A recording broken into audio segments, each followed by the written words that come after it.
Isa't kalahating taon ang palugit ni Department of Environment and Natural Resources Secretary Gina Lopez sa kanyang sarili para matulungan ang mga minerong nawalan ng trabaho sa pagpasara niya ng mahigit 20 minahan. At kung di niya raw magawa yan, magbibitiw siya sa kanyang pwesto. Narito unang balita ni Salima Refran.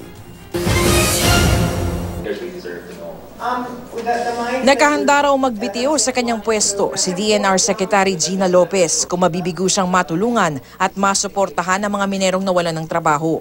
Kasunod ito ng pagpapasara ng DNR sa 23 minahan at pagpapasuspende sa 5 iba pa dahil sa indiscriminate mining. Just give me 1.5 years. If I don't make a bigger difference in what the mining companies have done, I'll call it quits.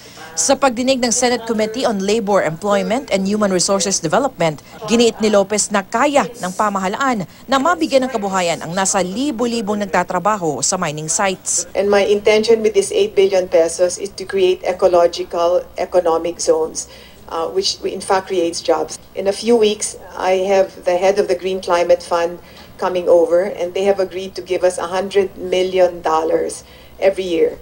Pero hindi magandang balita ang dala ng Chamber of Mines sa 19,000 displaced miners. For those that were displaced in Zambales, they have to find their own jobs. Sa susunod na linggo, kasama ni Lopez ang ilang pangkalihim na dadalo sa mga konsultasyon sa mga displaced miners sa Surigao at sa Dinagat Islands.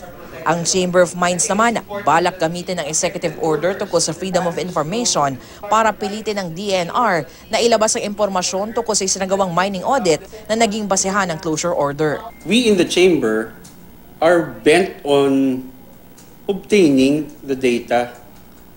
We'd like to see what was in the audit reports that were prepared by the audit teams. We'd like to see what the MGB review looked like. An audit is not just a matter of looking at the mine and saying, ay, ang pangit. You really have to know the business. You need to know how a proper mine operates. Sabi naman ni Lopez, If you want to see the audit report, you can come to the office. Full disclosure, no problem at all. para sa unang balita, Salima Refran reporting.